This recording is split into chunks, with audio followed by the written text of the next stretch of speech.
الحمد لله رب العالمين وبه استعين واشهد ان لا اله الا الله وحده لا شريك له واشهد ان محمدا عبده ورسوله اما بعد. عن سهل بن سعد رضي الله عنه ان رسول الله صلى الله عليه وعلى اله وسلم اتي بشراب فشرب منه وعن يمينه غلام وعن يساره الاشياخ اي كبار السن فقال للغلام اتأذن لي ان اعطي هؤلاء؟ فقال الغلام والله يا رسول الله لا أوثر بنصيبي منك أحدا. قال فتله رسول الله صلى الله عليه وعلى آله وسلم في يده أي وضعه في يده. متفق علیہ. برادران گرامی قدر مشاہدین، ابھی آپ نے جو حدیث سنی، سہل بن سعد رضی اللہ عنہ بیان کرتے ہیں کہ اللہ کے رسول صلی اللہ علیہ وسلم کے پاس ایک پینے کی چیز لائی گئی، آپ نے اس سے پیا، اور آپ کے دائیں جانب ایک بچہ تھا اور بائیں طرف عمر رسیدہ لوگ تھے، بزرگ لوگ تھے. آپ نے پینے کے بعد بچے سے کہا کیا آپ اجازت دیتے ہیں کہ میں اپنے پینے کے بعد ان لوگوں کو دوں؟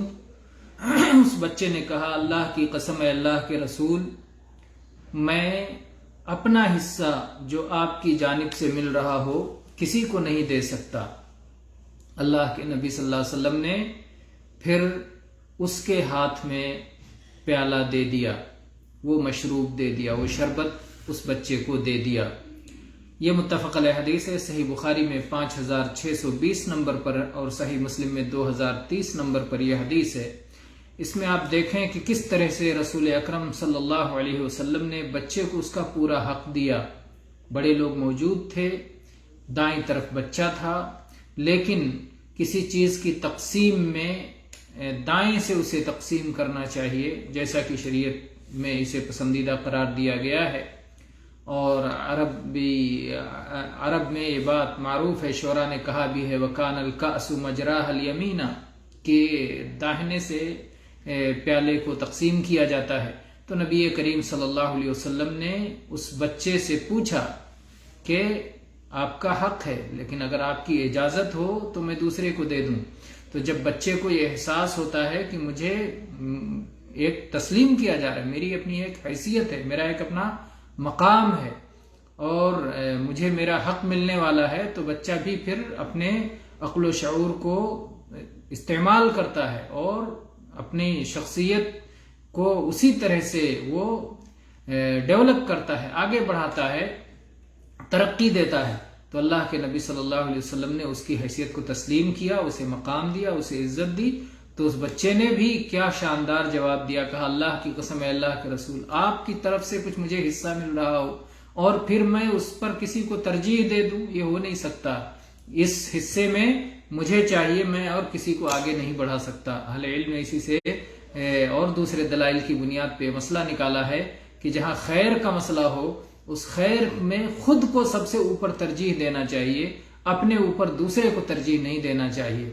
یعنی پہلی صف میں اگر خود مقام مل رہا ہو تو خود دوسری صف میں جا کے کسی اور کو پہلی صف کے لیے آگے نہیں بڑھانا چاہیے، بلکہ مجھے یہ جگہ ملی ہے تو میں یہ جگہ اب کسی اور کے لیے نہیں چھوڑوں گا، یہ اللہ کا قرب ہے جو مجھے حاصل ہو رہا ہے. تو اسی طرح رسول اللہ صلی اللہ علیہ وسلم سے ایک حصہ مل رہا تھا، تو اس بچے نے کہا کہ میں یہ حصہ کسی اور کو نہیں دے سکتا.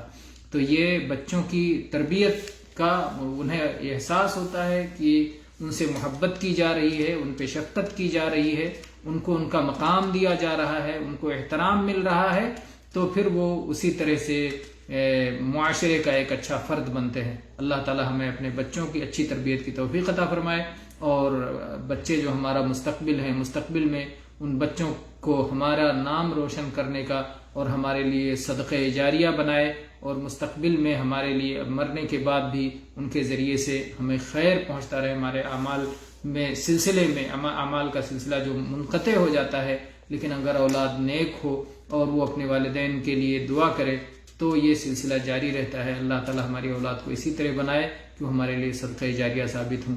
واللہ تعالی عالم، والحمد للہ رب العالمین، وصلی اللہ علی نبینا وسلم۔